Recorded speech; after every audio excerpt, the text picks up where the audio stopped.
Did you know that ineffective decision making costs companies millions of dollars every year?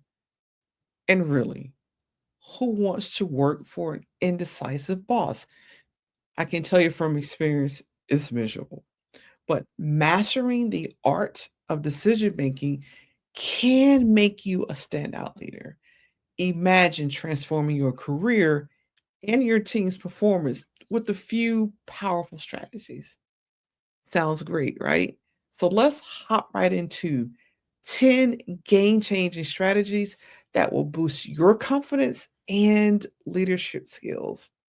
Hi, I'm Dr. Twanna, and welcome to my channel where I help Black women executives thrive in their careers without compromising their authenticity or their values.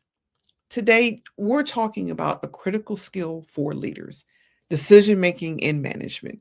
Whether you are navigating team conflicts, or maybe setting priorities, or addressing workplace challenges, effective decision making is a foundation of great leadership. So, by the end of this video, you'll have actionable tips that you can start using immediately. So, let's get started. And let's face this. Decision making isn't always easy. Have you ever felt paralyzed by overthinking, or maybe you've been afraid to make a mistake and face judgment or criticism, especially in high stakes situations? And trust me, you're definitely not alone here. Many managers, particularly Black women, face additional scrutiny and biases that make decision making even more challenging.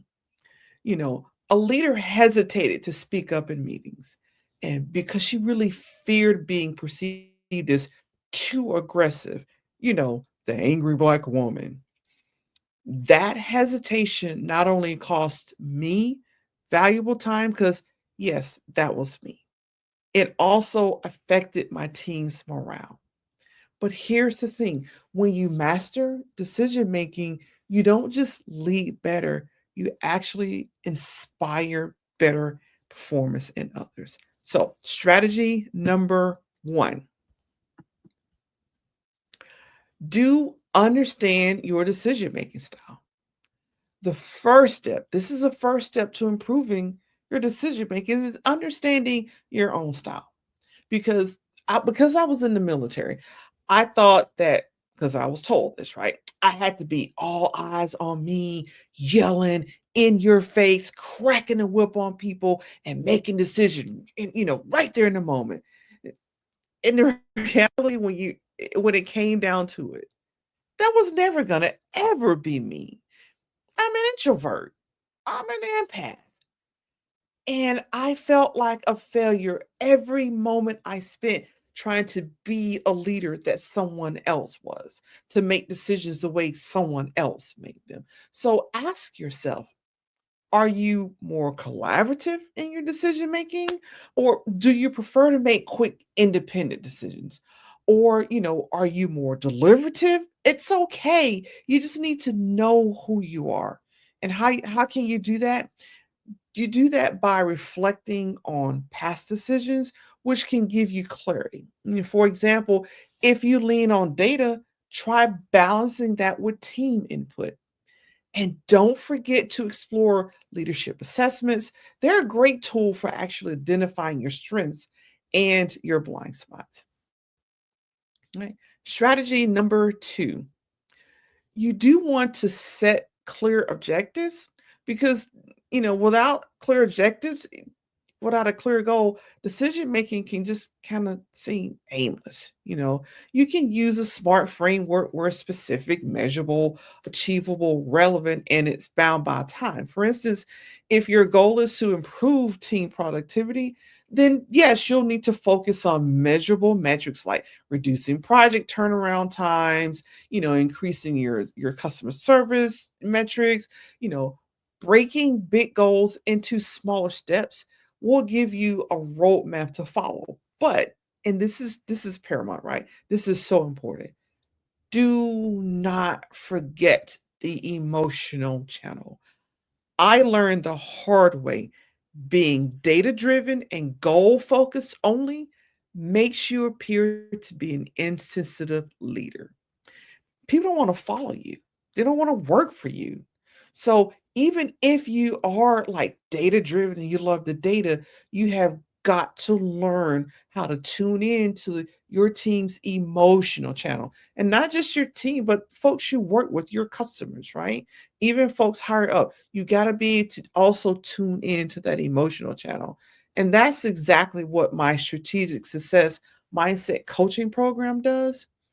It helps you, you receive coaching that helps you tune in to the emotional channel so that you can increase your emotional intelligence, and it makes you a better leader in the long run, right?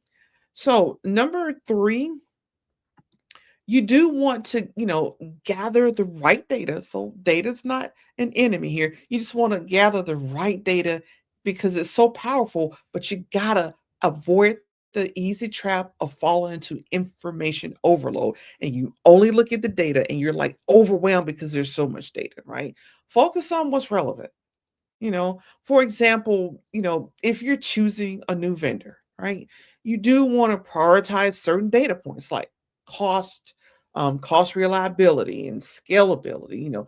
Use tools like dashboards or reports to help you streamline your process, right? So again, I'm a data driven person, but like I said, I had to learn the hard way to tune into emotional channel and have the data laid out so others can see it. It's not all just residing here. Again, as an introvert, I have a lot of things that just reside up here, and only I can see it. And when other people don't, you come off as an insensitive leader. Been there, done that, right? So, strategy number 4, do engage your team. Why? Your team's insights are invaluable. Holds brainstorming sessions, when it's relevant, and create a safe environment where everybody feels comfortable sharing ideas, even the ones that disagree with you. Because remember, collaborations strengthens buy-in, but as a leader, you'll need to make the final call and communicate your rationale behind it. There's nothing worse than being told because I said so. We don't like it as kids and we don't like it as adults either. I'm just saying. Okay. Strategy number 5, yes, you'll want to definitely trust your instincts because data and input are critical, but don't underestimate your instincts. What is your gut saying to you, right? Reflect on your past decisions where your gut feeling really guided you, and then you combine the intuition with data for well-rounded decisions. And if you're unsure about, listening to your gut, like how do I tune in to my intuition, practicing mindfulness really helps you tune into your instincts a lot better, right? And number 6, strategy number 6, you do want to say that all together, evaluate risks and rewards. Okay. Every decision has risks and rewards. And here's something for you to understand. Overall, women are we don't take risks as often as men do. And the data says that. That's what the data says. However, when it comes to women, we will take a risk for our direct reports a lot faster, or we will take risks on behalf of the organization a lot faster than we take risks for us. Okay. The data proves that out. So be aware of that. If you're pulling back and you're hesitating because this might, I don't want to seem like I'm getting out there in front of people. I want to do this and all, take that step back. You got to understand that if it were for someone else, you'd be taking the risk. More than likely, you'd be taking that risk. All right. And so it does help to get a chart. It's like, look at like a window divided into 4, right? And then use that risk reward matrix to really evaluate your options. It does make it, I'm a visual person. So when I see it visually, it just makes it a lot easier for me, right? Divide a page, like I said, into a window, and you have the 4 quadrants. Is it low risk, high reward? Or is it, high risk and high reward, or low risk and low reward? Or is it high risk, right? And low reward? I think I got that right. Did I get all the quadrants? Like I said, I like it to be visual. There it is. You see, I'm drawing my window. But the thing is this, right? At the end of the day, when you use a quadrant, anything that is a lower risk, but a really high reward, that's your yes. That's your yes when you're talking about making decisions, right? If it is extremely high risk and low reward, obviously that's going to be a no-go. We're not going to do that. And the others are debatable, but definitely that low risk and high reward, jump right in with both feet. Okay. Because that's your yes. That's like absolutely yes. This is it. Okay. And strategy number 7, you want to address bias, just address it head on, right? Because it can creep in, no matter who you are, it can creep into decision making, whether it's your own or others. So use tools again like scoring systems. Rubrics are really great, and that risk reward is a Rubik's, right? You plop in your data and you can be very objective about what you see and how you make that decision, and it does tend to minimize bias, right? For example, evaluating candidates for a role, create a rubric, create a clear rubric that focuses on skills rather than personal impressions. Because otherwise, here's what happens. I've sat in on interview panels. The first one or two people like, oh, this is great. If they're great candidates, like, oh, this is great.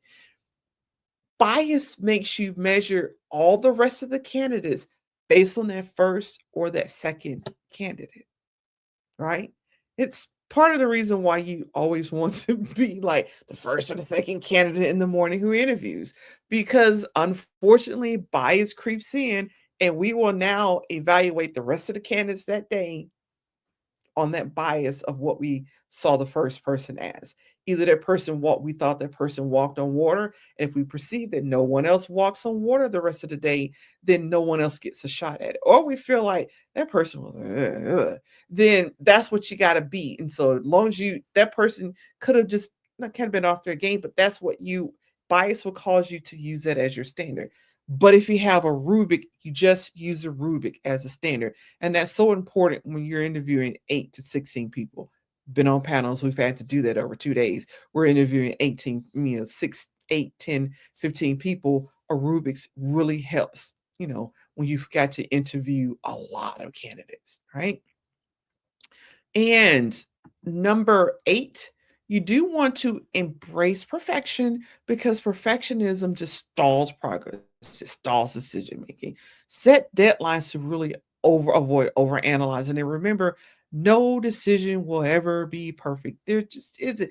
It may be the perfect in the moment decision, and you may get data 3 days later that make it the absolute wrong decision. So focus then on making the best choice with the information that you have right now. Because if it ends up changing, then use that mistake as a learning opportunity, or just incorporate it, right? And keep going and keep moving, because the decision today may not be the best decision 3 weeks from now. That's just the way it works out. Okay. And number 9, you do want to communicate your decisions clearly. And this is where I really struggle with this, because I have social anxiety, and early on in my career I had social anxiety really badly, which affected the way that I communicated. It affected the way that I spoke to people. It affected the words that I chose, the tone of voice. I was always so small here, right?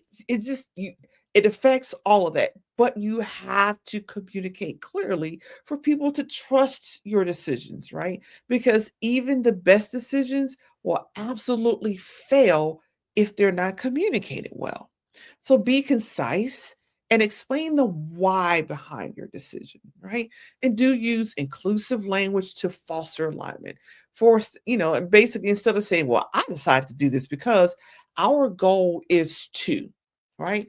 And then you'll always want to follow up with written communication for clarity, because there are some folks that, their channel for communicating is in word.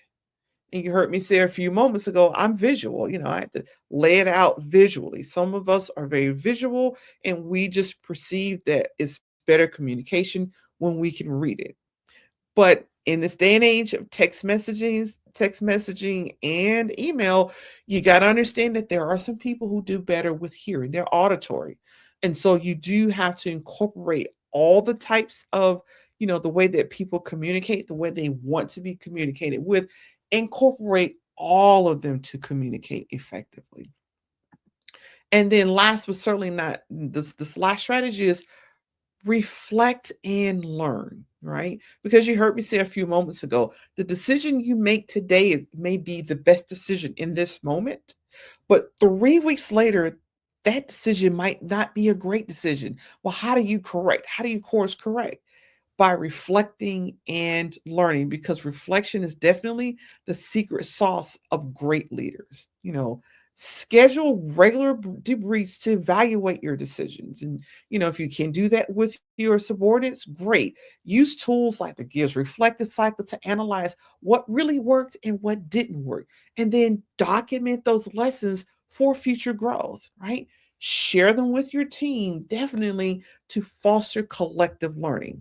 Because when you align your data and intuition with clear communication, you don't just improve decisions, you definitely elevate your leadership. For example, one of my clients used, these strategies and she landed a major promotion. And it just had these rippling effects throughout. Her confidence, her team's confidence in her, and her team's performance was amazing, right? Now, do you ever wonder if you are actually doing something that's sabotaging your own self and your team along with it? Then you'll definitely want to check out this video next. Right, this one right here, the leadership style that's ruining your productivity.